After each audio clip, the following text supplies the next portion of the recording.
Alors, une prédiction de prix pour le PopCat. On peut voir ici qu'on a un gros divergence négative ici, mais sur le weekly, c'est une autre histoire.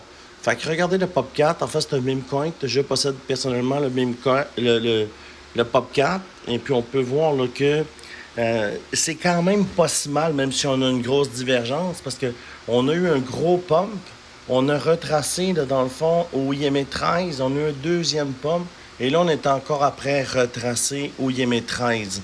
Et puis, je suis rentré une deuxième position, là, exactement à 88 sous 50. Alors, ça semble plus ou moins bullish comme charte. Là, vous allez avoir une autre vision si vous le mettez sur le daily. Alors, sur le daily, c'est vraiment plus bullish, évidemment. Pourquoi? Bien, évidemment, le IME 5, il pull back légèrement.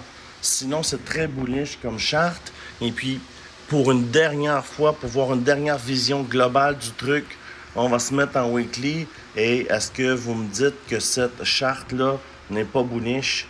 La réponse, elle n'est pas bullish, elle est super bullish. Alors, sur le weekly, j'ai un target de 1,1333 $, ce qui me donne 28%. C'est pour ça que je suis rentré sur le PopCat. Puis regardez, c'est pas bullish, c'est très bullish. C'est très important de regarder la charte sur plusieurs time frames pour avoir une idée vraiment de ce qui se passe sur le marché. Puis, ben, en fait, c'est pour ça que j'ai rentré une deuxième fois. Je suis rentré une fois à 50 sous, aux alentours de 50 sous. Là, je viens de rentrer à 88,50 sur le PopCat et mon ordre de vente va être à 1,1333 $. Alors, ça fait un petit peu le tour là, du PopCat. Si tu aimes ce genre de vidéo de prédiction, abonne-toi à la chaîne. Like la vidéo, ça encourage toujours les créateurs. Et puis, on se dit à bientôt pour une autre vidéo.